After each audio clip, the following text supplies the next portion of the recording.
You are listening to We Saw the Devil, an investigative and conversational true crime podcast that deep dives into fascinating criminal cases that are solved, unsolved, or ongoing. From America's Lori Vallow to Germany's Armin Meiwes, we examine and discuss the world's most shocking cases. If you're enjoying the show, don't forget to follow us online. Check us out at WeSawTheDevil.com and We Saw the Devil on Facebook, Twitter, and Instagram. And don't forget, you can become part of the show by backing us on Patreon.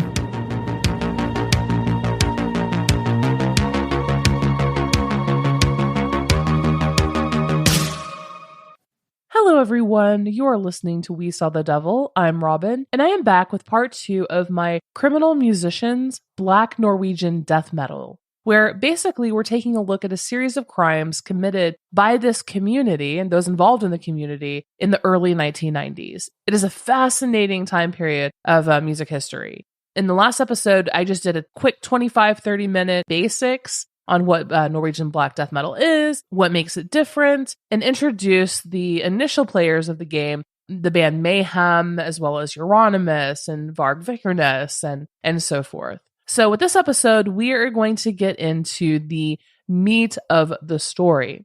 But first, let's get some quick housekeeping out of the way. Again, you're listening to We Saw the Devil. I'm your host, Robin. Don't forget, you can check out our website at WeSawTheDevil.com. From there, you can find our social media handles, links to everywhere you can listen to us, as well as our Patreon if you'd like to financially support the show. Also, if you're liking the content and digging it, please take 10 seconds out of your day to leave a 5-star review on whatever platform you are currently listening. And with that, guys, I think that is the fastest introduction I have ever done on this podcast. Not saying I'm patting myself on the back, but I am patting myself on the back. I guess one quick call out too before beginning the official episode. And this is for people who are just now coming into this story on episode 2, part 2 here, or those of you who listened to part 1 but have not yet and plan to watch the documentary that I recommended in the previous episode. So there's a documentary on this community called Until the Light Takes Us. I think it came out in like 2008 or so. I watched it about 5 or 6 years ago. I own the DVD, but I haven't watched it since. It's not one that I feel the need to return to. And so I recommended it. And apparently, guys, there is a very, very, very graphic suicide photo. If you listen to part 1, you know what I'm talking about. And in the documentary, they actually put it up on the screen for about a minute. One of our patrons brought this to my attention. They were like, damn, I was not expecting that. And I felt terrible because a lot of us who are interested in true crime and criminal cases are more into the psychology behind it rather than seeing graphic death photos, right? So if anyone else watched this documentary over the last week or so, sincerest apologies for not posting kind of a warning on that. It is a very graphic photo indeed. And yeah, just be aware that if you do watch Until the Light Takes Us, which is a documentary on the black metal scene in Norway, specifically in the early 1990s when all this crazy shit happened. They do show Dead's suicide photo for about a full minute. Just wanted to give you a heads up and apologize if I'm now responsible for a series of therapy bills. But let's briefly recap part 1 because there are a lot of people involved, a lot going on. So let's just do a really quick recap. In part 1, I discussed the burgeoning black metal scene in Norway, particularly the band Mayhem, as they were undoubtedly the first, as well as the most dramatic. The vocalist, who went by the stage name of Dead, committed suicide, and then Euronymous, the guitarist and founder of the band, was happy he did it. He took pictures of the gruesome suicide, and then ended up opening a record shop in Oslo about a month later. Mayhem's bassist, Necrophilia, was disgusted with Euronymous for the suicide photos and completely devastated by the loss of his friend. He even attended Dead's funeral in Dead's home country of Sweden, whereas Euronymous did not. So back in Oslo, Euronymous held court in the basement of his shop with other members of the Norwegian black metal community. And the ones that were super, super in the know, they called themselves the Black Circle. In the last episode, I also talked about how Norway's historical roots are in Norse paganism. And due to Vikings branching out, raiding and pillaging, they actually managed to get themselves converted out of paganism. And that's why Norway is considered a Christian nation today. However, that being said, a large proportion of the people from Norway are actually either atheist And then a chunk of people actually still practice Norse paganism as well. Like have those old beliefs, hold on to them. Also, many of those involved in the black metal scene were really angered by that Christianity piece. I mean, the entire genre was quite literally satanic and anti-Christian by nature.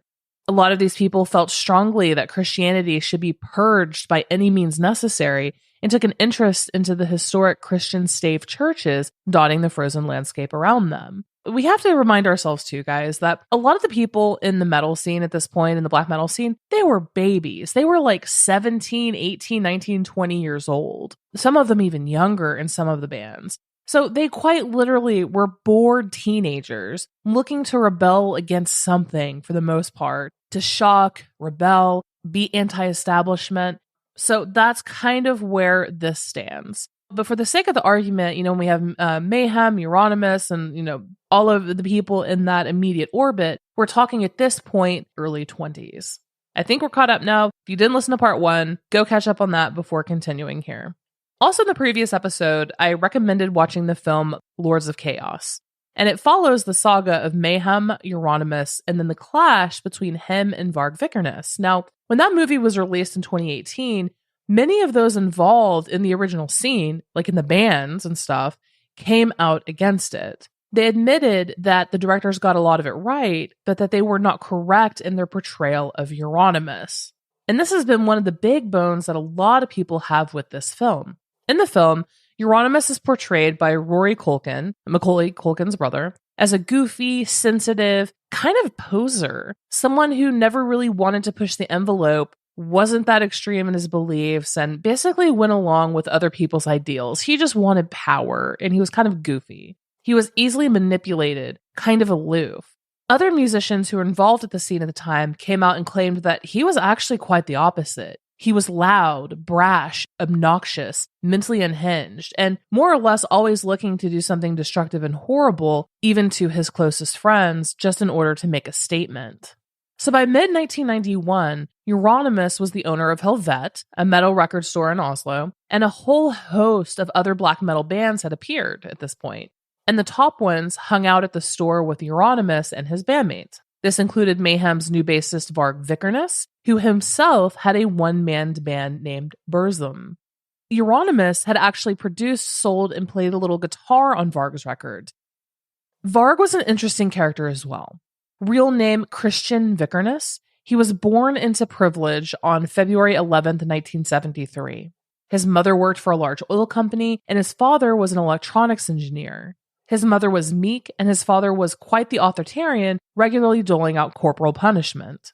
In 1980, at the age of 6, the Vikerness family moved to Baghdad, Iraq for his father's one-year assignment of working with Saddam Hussein to create a computer program.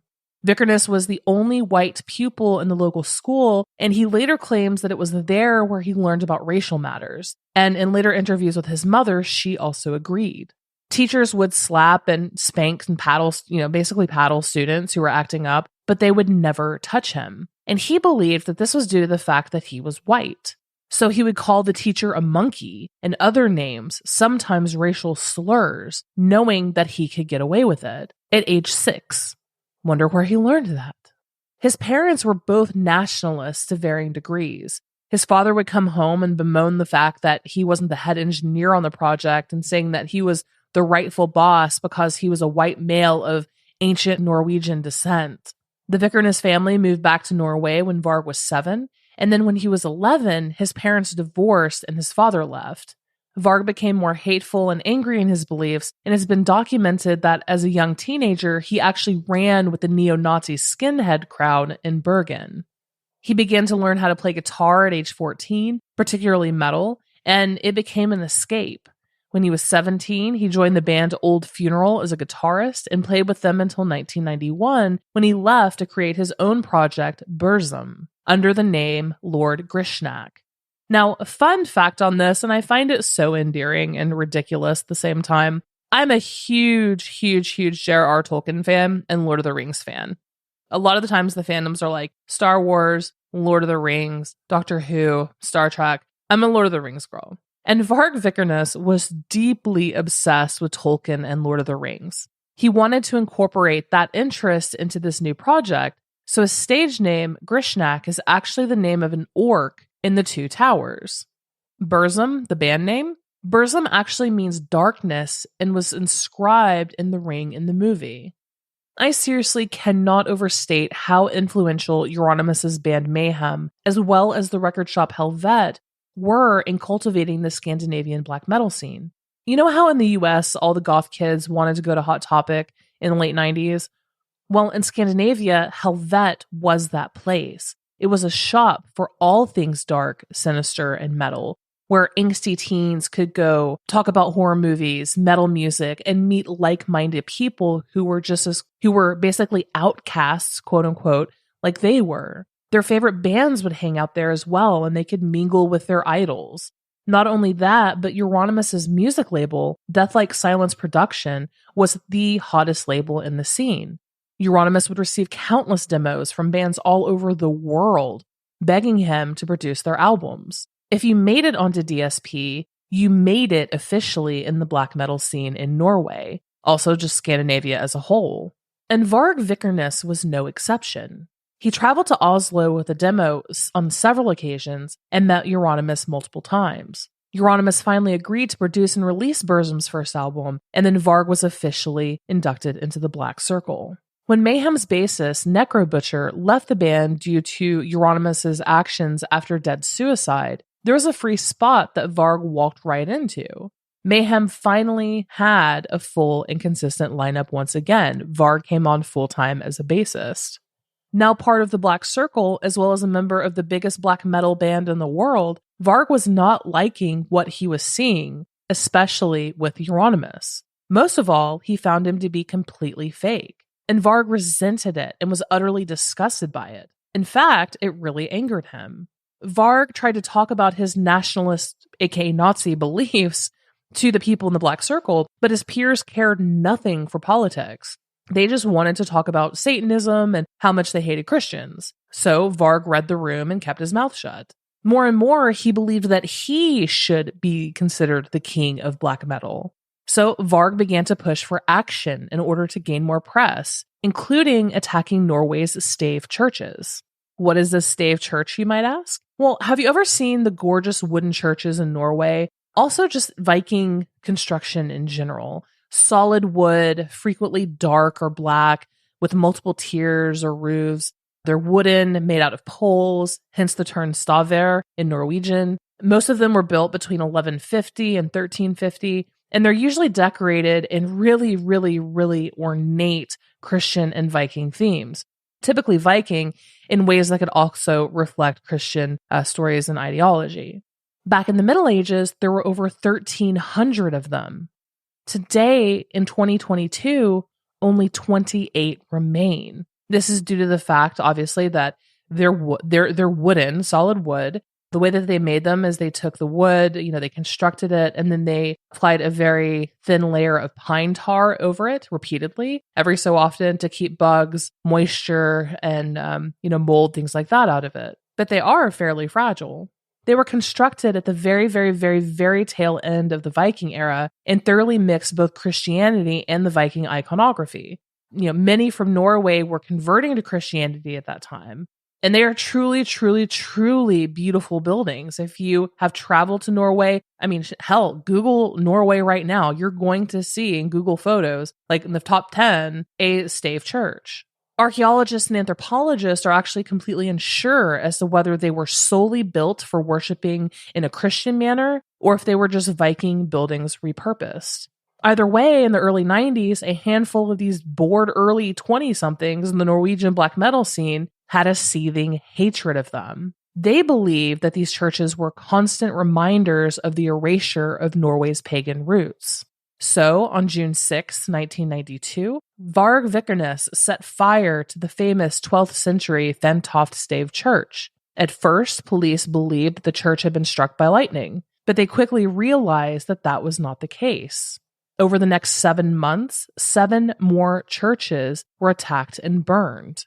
By January of 1993, the Black Circle was well aware that Varg had burned down some churches, and Euronymous strategized that this would make black metal look so spooky if they could somehow lay claim to the acts in the name of black metal. So he asked Varg to do an anonymous interview with a local newspaper in order to promote the store, get more customers, and also expand the notoriety of black metal in general. And the asshole did.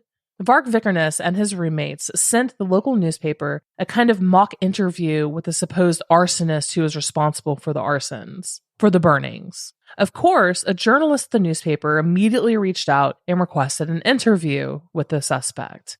They made their apartment look as evil and demonic as possible and then invited the journalist over. And y'all, because none of these people's crayons are very sharp, they are like a sandwich short of a picnic basket, elevators don't go all the way to the top, they're not very bright. Varg went by his stage name Count Gryshnak, and he not only admitted to burning down the churches, but he also admitted to murdering a gay man in Lillehammer.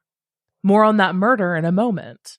He claimed that they were just getting started and were committed to spreading devilry around Norway. Even though Varg and his friends told the journalist that he would be shot in the head if he went to police, the journalist was like, "Thank you, nice meeting you," left, and contacted police. This particular article was published on January 20th on the front page of the newspaper with the headline, "We Lit the Fires." And there's a big old picture of Count Gryshnak himself holding up 2 large knives, his hair partially obscuring his face. And considering Count Gryshnak was very well known around town, it didn't take police long to go to the address that was printed on the bottom of a damn Burzum flyer. They arrested Varg directly. He was the number 1 suspect not only in the arsons, but also of a murder. Back in August of 1992, Barg Aitun, known by his stage name Faust, was the drummer for another well-known black metal band named Emperor. Faust was visiting family in Lillehammer and went out drinking one night. He left in the early hours of the night and walked through Olympic Park. While he was walking through this park, which also happened to be a very high-traffic gay cruising area, he was approached by a man named Magne Andresen. Andresen solicited him for sex. Faust acted like he accepted and was taking him up on his offer, lured him to the edge of the park near a forested area, and then stabbed him 37 times. He then kicked him in the head repeatedly until the man was completely unrecognizable before then going home. The very next night, Faust went with Varg and Euronymous to burn down a church. Right after the arson, he confessed to murdering a man the night before. Varg and Euronymous obviously did not go to police. Faust's killing of a gay man became a huge open secret on the scene, with Faust even telling Danny Filth of the band Cradle of Filth about what he had done. And Danny Filth laughed it off, not believing that Faust, this young, quiet, little dude, could be capable of such an act. Many of the members of the Black Circle, as well as just those on the scene, because this was such an open thing, like everyone knew that Faust did it, they celebrated it. No one was sad. No one even considered going to police. So after the interview with the newspaper and police, not having another suspect, when Varg was arrested for the interview in that magazine, he also became the prime suspect in the arsons and then also a murder that he did not commit. And this was headline news across Norway, and multiple publications did interviews with Varg from jail. In one interview with Europe Furor magazine, he said this of the jail, quote, "It's much too nice here. It's not hell at all. In this country, prisoners get a bed, toilet, and shower. It's completely ridiculous. I asked the police to throw me in a real dungeon and also encouraged them to use violence." Again, he's trying to keep that black metal street cred. Varg was released 2 months later due to the police not having enough evidence. This was in March, and he returned to Helvet and Mayhem. Shortly after, Euronymous was forced to close Helvet due to mounting bills and a massive police presence, basically watching the scene's every move. Euronymous himself came from an upper middle class background. He had parents who loved him, helped him with bills, helped him pay for the shop, helped him with a job. And they were dismayed by his involvement with these quote-unquote common criminals. And they basically refused to help him with the store any longer and said, you need to get your shit together, son. So Euronymous went so far as to even try doing a TV interview in which he apologized on behalf of the black metal scene for the church arsons, while not actually admitting fault. That entire plan backfired. That man was wearing a white t-shirt and looked like an everyday guy off the street. So you can imagine the black metal community where everybody's wearing like satanic band t-shirts and gore and their hair's dyed black and they're wearing corpse paint, like all the time, like a lot of the time at least. It made him a complete laughingstock in the metal community. And also during this time, the tension between him and Varg had reached a critical boiling point. Varg was still vying to be the top dog in the community, and Euronymous owing him a large sum of royalty payments for the Burzum albums he had sold. It was just a festering shit show at that point between the two of them. And by all accounts, through everyone involved, Euronymous was an asshole. He would lie, cheat, steal to his best friends. He was, in fact, a complete poser. He didn't necessarily believe everything that he was spouting. He did a lot of stuff for attention. And overall, he was not well liked by anyone. And on his end, he saw his control over the black metal scene slipping away from his fingertips and Varg Vikerness pulling it out from underneath him. And in August of 1993, that all came to a head. And no one exactly knows how this all transpired, but this is the commonly accepted version of events. Euronymous called his friend Blackthorn Root, who also happened to be Varg's roommate. Thinking that, Blackthorn was his friend, he was thinking of how to get rid of Varg once and for all. So he gave Rook a very detailed plan on how he was going to lure Varg to his apartment regarding an unsigned contract, then take out a cattle prod, shock him unconscious, take him out into the woods, tie him to a tree, and torture him to death while recording it all on video. The thing is, Varg was in the apartment and he was listening to that entire conversation, and he decided that he needed to strike first. On August 10th, 1993, Vikerness and Blackthorn drove from Bergen to Euronymous' apartment in Oslo. Blackthorn remained on the first floor stairwell smoking a cigarette, while Vikerness went up to the fourth floor to Euronymous' apartment. Varg claims that he knocked on the door and went to hand Euronymous the contract. Euronymous, fresh out of the shower and wearing nothing but his underwear, apparently got spooked and kicked Varg in the chest, sending him to the ground. Euronymous then ran back into the house to fetch a butcher knife from the kitchen. Varg was able to get up and throw Euronymous down, and then Euronymous crashed into a glass lamp that cut him up pretty badly. Varg would tell police that he thought Euronymous was trying to run into his bedroom, where it was believed that he had a shotgun, the same one that Dead used to commit suicide with. However, this is not true, and Euronymous did not have that shotgun at that time. At this time, Euronymous was actually trying to run out of his apartment, but Varg was able to catch up and overpower him and began to stab him repeatedly with his pocket knife that he had brought with him. The first stab wound went directly into Euronymous' head. After the killing, Varg and Blackthorn drove to a local lake where Varg got rid of the bloody clothes and evidence before continuing back to their apartment in Bergen. Euronymous' body was found on the stairwell of the first floor the next morning with a total of 23 stab wounds, 2 to the head, 5 to the neck, and 16 to the back. Varg Vikerness was arrested 9 days later in Bergen. When they searched his house, they found 330 pounds of explosives and 3,300 rounds of ammunition. Supposedly, Varg, ever the political fascist, had planned to blow up Blitz House, which was a communist punk squatting house, basically far-left anarchist, on the opposite side of fascism, on the other side of neo-Nazis. His and Blackthorn's trial began on May 2nd, 1994, and they were tried together. Blackthorn said that he didn't plan the murder and left the apartment building the second he heard the fight begin. Blackthorn would be sentenced to 8 years in prison for being an accomplice.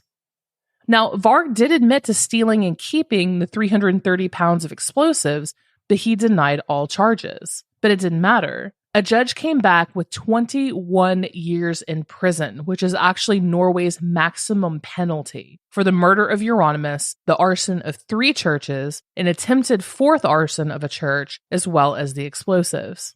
As the verdict was read, Varg seemed completely unfazed, looked into the courtroom camera, and smiled. And that is one of the most iconic moments of the black metal community, like ever, is Varg literally being read his 21-year stay in prison and him grinning like it was his birthday party. Ironically, on the day of Varg Vikerness' sentencing, 2 more stave churches were actually attacked and burned to the ground that day while he was in custody. Authorities were unsure if it's other members of the metal community kind of like rising up in, solidarity, if it was revenge. They don't know. But 2 more churches went up in flames that very day. Bard Faust was also arrested at the same time that Varg was, and he was sentenced to 14 years in prison for the murder of the gay man in Lillehammer. And this is a great place to stop, guys. I've covered Varg versus Euronymous, Bard Faust, and a good place to pick up on the next episode and the final one is Varg in prison. You see, we haven't heard the last of Varg yet. Spoiler alert, Varg is actually out and about now, just as controversial as ever. And you know how you hear stories about people becoming radicalized in prison and so forth? Well, from what you know already about Varg, prison did not do him any favors. So we're going to pick up with Varg as well as other crimes that were committed in that time frame of Varg being in prison. It's wild, isn't it? And it always presents me with this burning question that I always have, which is, can you separate art from the artist? For me, that's really difficult. So many of my favorite films, directed by creeps, Roman Polanski, one of my favorite films of all time is The Pianist, starring Adrian Brody as the pianist, goes through the Holocaust and so forth. Everyone knows what Roman Polanski allegedly did. So that's really, really hard. If you listen to Prince, Led Zeppelin, any series of other people, if you like Woody Allen films, if you are a horror movie fan and you like Jeepers Creepers, are you able to support these artists without supporting them directly? Does your purchase of their merchandise, their product, support them? Yes, in a way it does. So I don't know. It's just this as a lover of film and music, it's just been this question I've always asked myself, and I still, after so many years, do not have an answer. So what do you guys say? Are you able to separate the art from the artist, even in cases like Roman Polanski, Woody Allen, things like that? Or do you try to find some sort of moral alignment with the artist that you listen to, or you know what I mean? Something to think about. I struggle. But that's it for today, guys. Thank you for listening yet again. This is Robin. You've been listening to We Saw the Devil. Don't forget, you can check us out at wesawthedevil.com. From there, find all of our socials, our Patreon. And as always, if you've dug this content, please take 10 seconds out of your day to leave a 5-star review or subscribe on YouTube. Until next crime.